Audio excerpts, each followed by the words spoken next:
Hello बच्चों, स्वागत है आप सबका आपके अपने इस यूट्यूब चैनल आकाश एकेडमी पर। बच्चे, आज आपके लिए लेकर आया गया है विज्ञान का 20 महत्वपूर्ण क्वेश्चंस जो ओमार पर आधारित होगा, जो आपके बोर्ड एग्ज़ाम के लिए बहुत ही इम्पोर्टेंट है।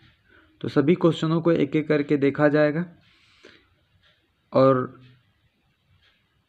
लास्ट में भी बताएंगे कि आप किस प्रकार से ओमार पर रंगेंगे कि आपका एक भी नंबर ना कटे। ठीक है, तो बने रहिए इस वीडियो के अंत तक और शुरू किए जाए इन सभी क्वेश्चनों को एक एक करके। जैसे कि आपको क्वेश्चन नंबर फर्स्ट बताया जाए। क्वेश्चन नंबर 1 कह रहा है, निम्न में से किसके सामने रखी वस्तु का प्रतिबिंब सदैव सीधा, आभासी तथा छोटा बनता है। तो इसमें से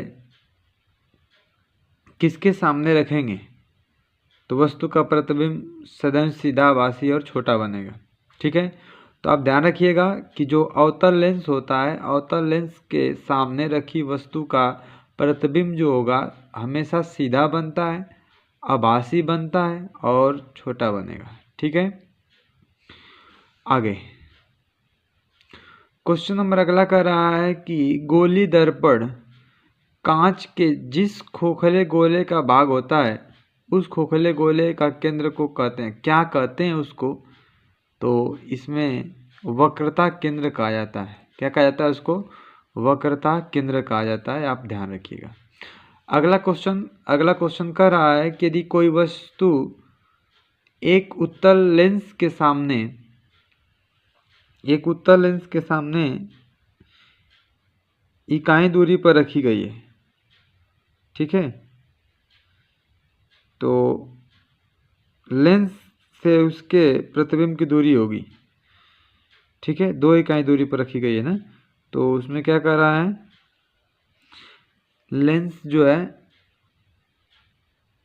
लेंस से उसके प्रतिबिंब की दूरी कितना होगी, तो लेंस से जो उसकी प्रतिबिंब की दूरी होगी 2f2 होगी। ठीक है, यानी ऑप्शन नंबर बी सही होगा। इस प्रकार से अगला क्वेश्चन को अगर देखा जाए, अगला क्वेश्चन, कांचाभ द्रव उपस्थित होता है तो नेत्र लेंस और रेटिना के मध्य उपस्थित होता है। ऑप्शन नंबर बी सही होगा। इसके बाद का अगला क्वेश्चन, कॉलम ए में दी गई राशियों का सुमेलन कॉलम बी में दिए गए सूत्रों से कर सही विकल्प का चयन करना है।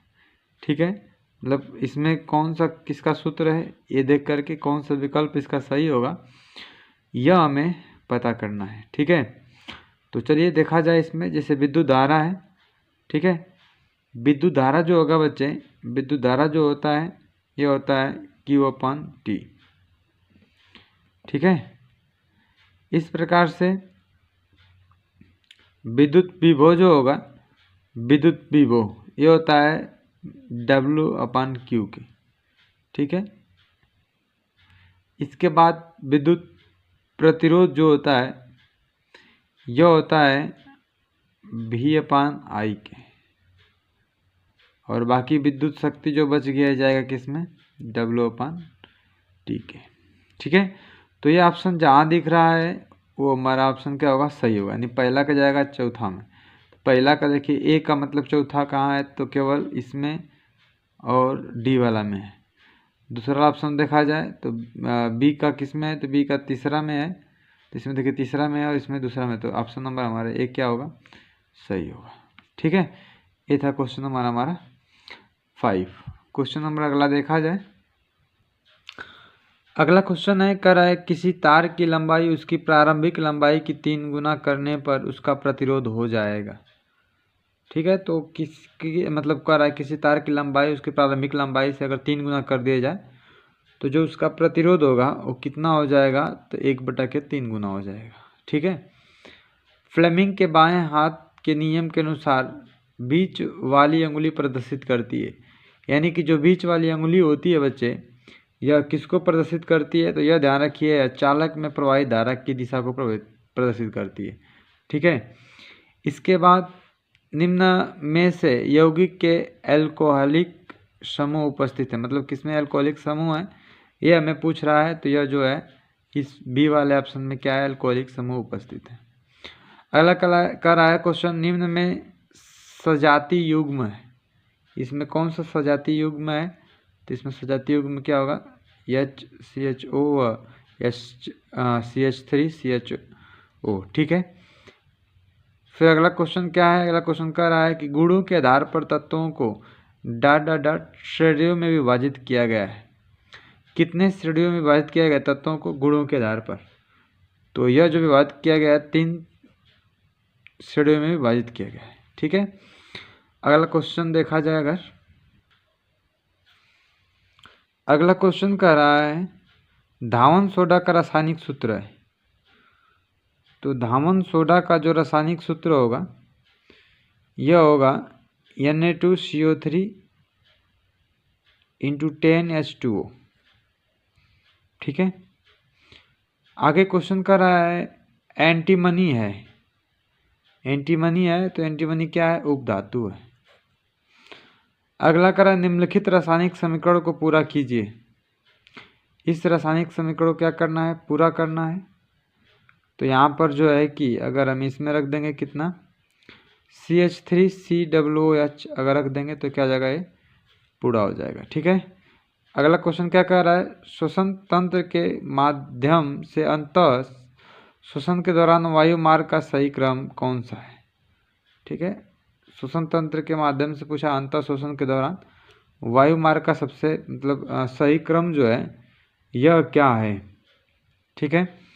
ध्यान रखिएगा, सबसे पहले क्या होगा, नसिका होगा, नसिका, फिर ग्रसनी होगा, फिर स्वर यंत्र होगा, फिर श्वास नली होगा, फिर फेफड़ा होगा, फिर कुपिका में पहुंचेगा, ठीक है। तो ऑप्शन नंबर डी सही होगा। चलिए इस प्रकार से अगला क्वेश्चन को देखा जाए। अगला क्वेश्चन है, क्वेश्चन कर रहा है कि निम्नलिखित कथन तथा कारण को पढ़कर दिए गए विकल्पों में सही विकल्प का चयन करिए। देखिए कारण और कथन और कारण से क्वेश्चन इस बार भी जो है देखने के लिए मिलेगा। तो इसमें कह रहा है कथन युग्मक एक जीन का केवल एक युग्मक विकल्प ही प्राप्त है, ठीक है।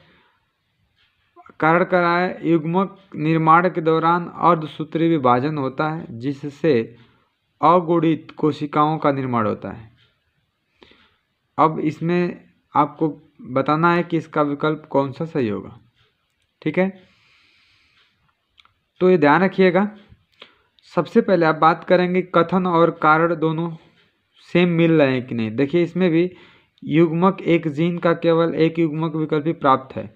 इसमें कारण क्या, युग्मक निर्माण के दौरान, मतलब इसमें युग्मक की बात कर रहा है, इसमें भी युग्मक, मतलब सेम क्वेश्चन। क्या यह दूसरा वाला कारण जो सही कर रहा है कि नहीं, कर रहा है युग्मक निर्माण के दौरान अर्धसूत्री विभाजन होता है, बिल्कुल सही बात है, अर्धसूत्री विभाजन होता है जिससे अगुणित कोशिकाओं का निर्माण होता है। हाँ ठीक है, क्वेश्चन सही है। कथन क्या है, युग्मक एक जीन का केवल एक युग्मक विकल्प ही प्राप्त होता है। हाँ ठीक है, ये भी सही है। देखिए दोनों सही विकल्प है और दोनों एक दूसरे से मिल रहे हैं, तो दोनों क्या होगा, दोनों सही होंगे और एक दूसरे का क्या करेंगे, ये व्याख्या भी सही है, ठीक है, कर रहे हैं। तो ऑप्शन नंबर क्या होगा इसका, ऑप्शन नंबर ए वाला जो है सही होगा, यह ध्यान रखिएगा, ठीक है। इसके बाद क्वेश्चन नंबर अगला कर रहा है कि दो तंत्रिका कोशिकाओं के मध्य के खाली स्थान को कहते हैं। जो दो तंत्रिका कोशिका है, इसके मध्य की खाली स्थान जो होती है इसको क्या कहा जाता है, तो इसको कहा जाता है युग्मानुबंधन कहा जाता है। क्या कहता है, युग्मानुबंधन कहा जाता है, ठीक है। इसके बाद अगला क्वेश्चन है, अगला क्वेश्चन कर रहा है, अगला क्वेश्चन कर रहा है बच्चे, जैव भार के पिरामिड के संदर्भ में निम्न कथनों में से सही कथन का चयन कीजिए। सही कथन इसमें क्या है, ये हमें चयन करना है, ठीक है, यह ध्यान रखिएगा। तो देखिए इसमें सही कथन को चयन करने के लिए सबको पढ़ना पड़ेगा। जब हम उत्पादकों, शाकाहारियों, मांसाहारियों एवं शेष सदस्य जीवों के जैव भार यानी कुल शुष्क भार को निरूपित करते हैं तो जैव भार का पिरामिड प्राप्त होता है, बिल्कुल सही, ठीक है। जैव भार के पिरामिड दो प्रकार के होते हैं, सीधे एवं उल्टे, ठीक है, भी सही है। जब बड़े भार का उत्पादक छोटे भार के उपभोक्ता को आधार प्रदान करता है तो सीधा पिरामिड बनाता है, ठीक है। जब छोटे भार का उत्पादक बड़े भार के उपभोक्ता को आधार प्रदान करता है तो उल्टा पिरामिड बनाता है। ठीक है, ये भी सही है, यानी सब विकल्प इसका सही है। तो ऑप्शन नंबर 1, 2, 3, 4 सभी सही हैं। तो कौन सा सही होगा इसमें? तो इसमें जो होगा आपका डी वाला सही होगा। ठीक है, इसके बाद क्वेश्चन नंबर 18 देखा जाए। क्वेश्चन नंबर 18 क्या कह रहा है? तो यह कह रहा है कि यदि किसी पौधे युक्त गमले को क्षैतिज दिशा में रखा जाए तो कुछ दिनों बाद जड़ व तने की स्थिति क्या होगी? तो जड़ और तने की स्थिति क्या होगी? तो इसमें जड़ जो होगा भूमि की ओर मुड़ जाएगा, तना ऊपर की ओर मुड़कर जो है क्या करेगा? वृद्धि करेगा। यह ध्यान रखिएगा, यानी ऑप्शन नंबर सी सही होगा। ठीक है, क्वेश्चन नंबर अगला है 19। क्या कर रहा है कि कॉलम ए को कॉलम बी से सुमेलित कर सही विकल्प का चयन कीजिए। ठीक है, देखिए इसमें कॉलम ए और कॉलम बी को क्या करना है? मिलाना है। तो इसमें ध्यान रखिएगा कि जो अंडाशय है, अंडाशय जो होगा यह अंडोत्सर्ग करता है। ठीक है, अंडे को बनाता है। और अंडवाहिनी जो होता है यह यहाँ पर क्या होता है? निषेचन होता है अंडवाहिनी फैलोपियन ट्यूब में। आगे गर्भाशय जो है यह क्या करेगा? तो यह जो है कि यह जाएगा सगर्भता में। ठीक है, ऑप्शन नंबर मतलब इसमें 3 में जाएगा। फिर इसके बाद जो गर्भाशय ग्रीवा है शिशु का क्या होता है?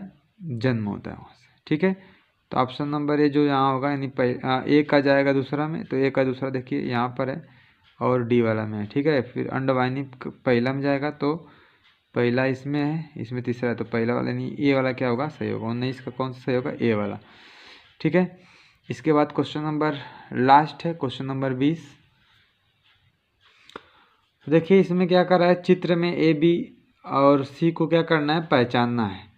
ठीक है, तो ए जो होगा इसमें, ए जो होगा बच्चे इसमें ए जो होगा इसका नाम क्या होगा? तो ये होगा अभिवाही धमनी। ठीक है, ए क्या है? अभिवाही धमनी है। तो ए अभिवाही धमनी देखिए किसमें? इसमें तो ए में नहीं है, ये गलत हो गया। डी बी में भी नहीं है, सी और डी में है। ठीक है, चलिए बी वाला को पहचाना जाए। बी क्या है? तो बी जो होगा बच्चे ये क्या होगा? अपवाही धमनी है। क्या है? अपवाही धमनी है। देखिए बी दोनों में है। ठीक है, मतलब इसमें भी अपवाही है और इसमें डी में, सी और डी दोनों में है अपवाही धमनी। ठीक है, और ए सी जो है क्या है? तो सी जो है बच्चे यह जो है बोमेन संपुट है। देखिए बोमेन संपुट क्या है? इसमें सी वाला में है और इसमें क्या है? डी वाला में नहीं है, यानी सी वाला जो होगा हमारा क्या होगा? सही आंसर होगा। ठीक है, डी वाला क्या होगा? गलत होगा। तो इस तरीके से जो है क्वेश्चन 20 जो हैं आपके एग्ज़ाम के लिए बहुत ही महत्वपूर्ण है। ठीक है, और आप इस सभी क्वेश्चनों को अच्छे तरीके से तैयार करिए क्योंकि आपके एग्ज़ाम में सभी क्वेश्चन देखने के लिए मिलेंगे। हमें उम्मीद होगा कि ये सभी वीडियो आपको अच्छा लगा होगा। अगर आपको ये वीडियो अच्छा लगा होगा तो इस वीडियो को लाइक करिए, शेयर करिए, साथ ही साथ सब्सक्राइब भी करिए और बने रहिए हमारे इस यूट्यूब चैनल में। फिर मिला जाएगा आपको इसी प्रकार से अगले वीडियो के साथ। तब तक के लिए धन्यवाद।